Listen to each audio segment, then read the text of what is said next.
Tous les jours, j'y vais avec une boule au ventre. J'en fais des cauchemars la nuit.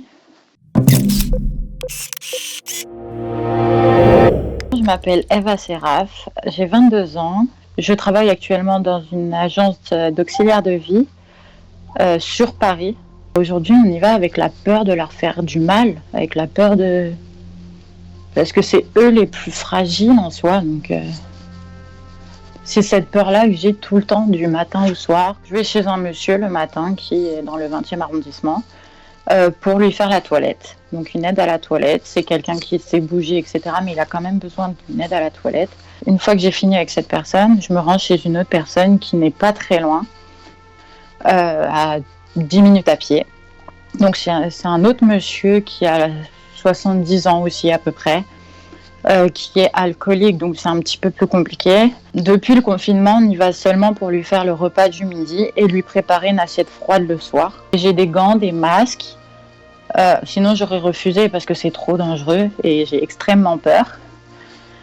Non, oui, je prends toutes les précautions qu'il faut, même en sortant de chez moi, je prends un mouchoir avant pour ouvrir toutes les portes parce que ma famille essaye de m'accompagner au maximum en voiture pour me faire éviter de prendre les transports et éviter le contact au maximum. On est une équipe, on se parle tout le temps, on a des réunions pour parler de un tel.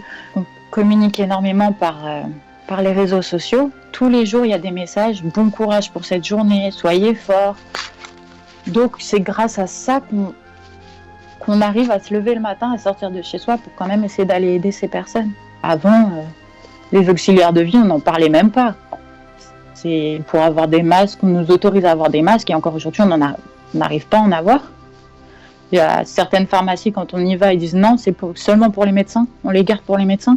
Il y aurait déjà beaucoup, pratiquement personne dehors, donc nous, on serait déjà un peu plus rassurés pour aller travailler et aider les personnes âgées et leurs aînés. La personne que je vais voir qui est alcoolique, sa famille, elle n'est pas avec lui, il est tout seul chez lui.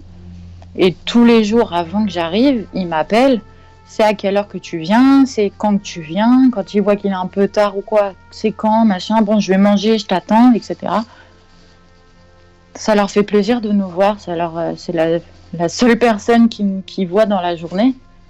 Donc, ça réchauffe un peu le cœur, on va dire. Mais on a toujours cette peur de leur transmettre un virus qui peut malheureusement leur être fatal. Mais rien que le fait de leur donner de la joie quand on part, quand on mange avec eux ou quoi, qu'on voit leur sourire, pour moi c'est le plus beau des métiers.